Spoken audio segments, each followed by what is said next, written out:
Drama तेरी छांव में बड़े इंटरेस्टिंग मोड में दाखिल हो चुका है। आज की वीडियो में मैं आपको बताऊंगा कि सलार और वदीमा की शादी कैसे होगी, इन दोनों का मिलन कैसे होगा। तो लेटेस्ट एपिसोड पे थोड़ा बात करते हैं। जो वदीमा का बाप है बड़ा ही शातिर है। जब उसने अपनी बीवी और बेटी को उसके दोस्त के घर छोड़ा तो रास्ते में उसको याद आता है कि उनके दरवाजे के बाहर तो एक बाइक खड़ी थी व्हाइट कलर की। फिर उसको याद आता है कि वो बाइक तो उसी लड़के की थी जो मेरी बेटी को घूर रहा था बस स्टैंड पे। तो उसी वक्त वापस आता है और उसके जहन में एक ही ख्याल होता है कि वो लड़का भी उसी घर में है, वो लड़का मेरी बेटी के पीछे है। अच्छा, यहाँ पे मैं एक चीज ऐड करूंगा। जब वो घर दाखिल होता है तो वो ये नहीं पूछता कि मेरी बेटी किधर है, वो पूछता है कि वो लड़का किधर है। भाई अपनी बेटी को पूछो ना, जहाँ बेटी होगी भाई वो लड़का भी होगा। लेकिन नहीं भाई, उसे वो लड़का चाहिए, बेटी की परवाह नहीं है। और जब छत पे जाता है तो वहां पे क्या देखता है कि सिर्फ उसकी बेटी खड़ी होती है, वो लड़का तो वहां नहीं मौजूद होता। तो बड़ा गुस्सा करता है, आप लोगों ने देखा भी है, बस थप्पड़ मारने की कोशिश करता है। तो उस वक्त हमारे दानिश भैया सलार उसका हाथ पकड़ लेते हैं। वैसे ये सीन तो दानिश के ऊपर सूट करता है और हर ड्रामे में यही तो वजह है कि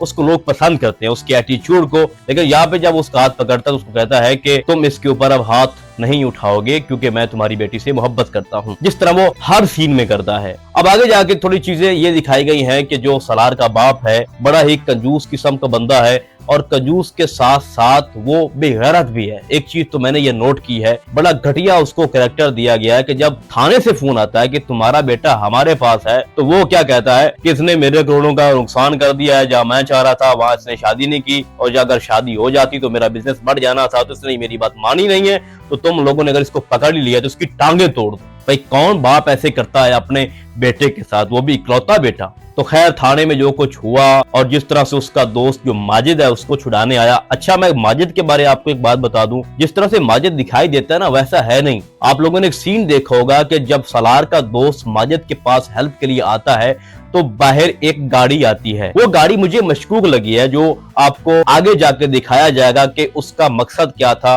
वो जो बंदे उस गाड़ी के अंदर थे उन्होंने माजिद के घर के गेट के बाहर क्यों ब्रेक लगाई, उनके साथ उनका रिलेशन क्या है, वो आपको आगे दिखाया जाएगा। लेकिन मैं एक चीज आपको बता दूं कि आने वाली एपिसोड में यही माजिद सलार को धोखा देगा। बेसिकली जो सलार है वो माजिद के साथ बिजनेस करता है, उसका पार्टनर है, ठीक है। लेकिन आने वाली एपिसोड में माजिद की तरफ से भी काफी ज्यादा सस्पेंस क्रिएट होगा। उसके बाद आपको दिखाया जाता है कि यूनिवर्सिटी जो है वो बंद कर दी गई है वदीमा की, वो यूनिवर्सिटी नहीं जाएगी। और सलार ये जानते हुए भी यूनिवर्सिटी में गया है कि उसका कोई तो बंदा मुझे मिलेगा, और मिलाकर उसकी माँ उसको मिलती है। और वो उसकी माँ से पूछता है कि सिर्फ एक चीज मुझे बता दो कि क्या वदीमा इस मंगनी से खुश है या नहीं। लेकिन वो इसका जवाब नहीं देती।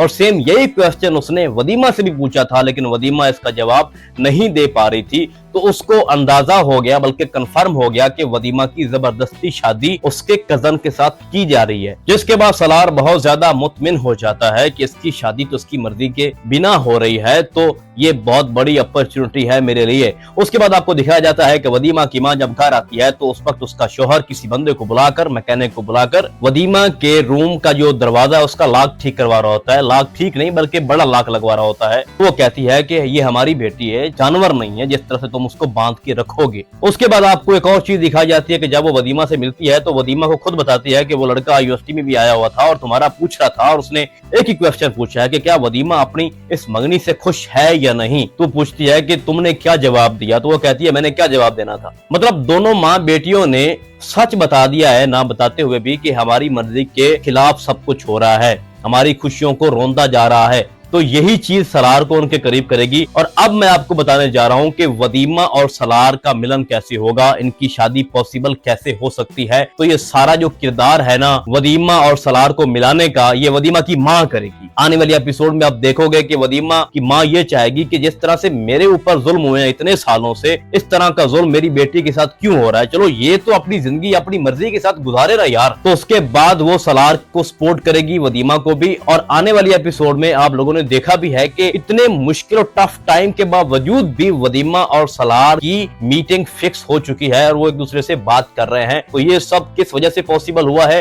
वदीमा की माँ की वजह से। तो आने वाली एपिसोड या जो स्टोरी है ये सिर्फ और सिर्फ सलार, वदीमा और उसकी माँ के ऊपर खड़ी है, और यही माँ वदीमा को सपोर्ट भी करेगी और उसके बाद वदीमा को बांध भी दिया जाएगा जिस तरह जेलों में कैदियों को रखा जाता है। और ये आगे बहुत ज्यादा सस्पेंस क्रिएट होगा, सलार पीछे हटने वाला नहीं है और वदीमा को पाने के लिए सलार को बहुत ज्यादा हर्डल्स को अबूर करना पड़ेगा। जाहिर बात है जो वदीमा का बाप है वो किसी कीमत पे इसकी शादी सलार से नहीं होने देगा। सलार से उसको प्रॉब्लम नहीं है, लेकिन वो अपना फायदा सोच रहा है, क्योंकि अगर उसके भतीजे के साथ इसकी शादी हो जाती है तो 6 करोड़ का फायदा होगा वदीमा के बाप को। और उसने पहले ही अपनी बेटी से कह दिया है कि जब वो प्रॉपर्टी तुम्हारे नाम करे तो उसके बाद उसी दिन तुमने वो प्रॉपर्टी मेरे नाम कर देनी है। तो इधर से वदीमा का बाप बड़ा लालची और बेगैरत टाइप का है, और दूसरी तरफ जो सलार का बाप है वो तो वदीमा के बाप को भी क्रॉस कर रहा है। वो अपने बेटे से कह रहा है कि जब तू पैदा हुआ था तो तुम्हारा जो वेट था वो 3 किलो था, अब जो तुम्हारा वेट 75 किलो है, तो जो ऊपर जितना केजी बढ़ा है वो मेरी वजह से। तू जो जवान हुआ है तो उस पे मेरा पैसा खर्च हुआ है। इस किस्म का कमीना और घटिया कैरेक्टर इस बंदे को मिला है जिसको हम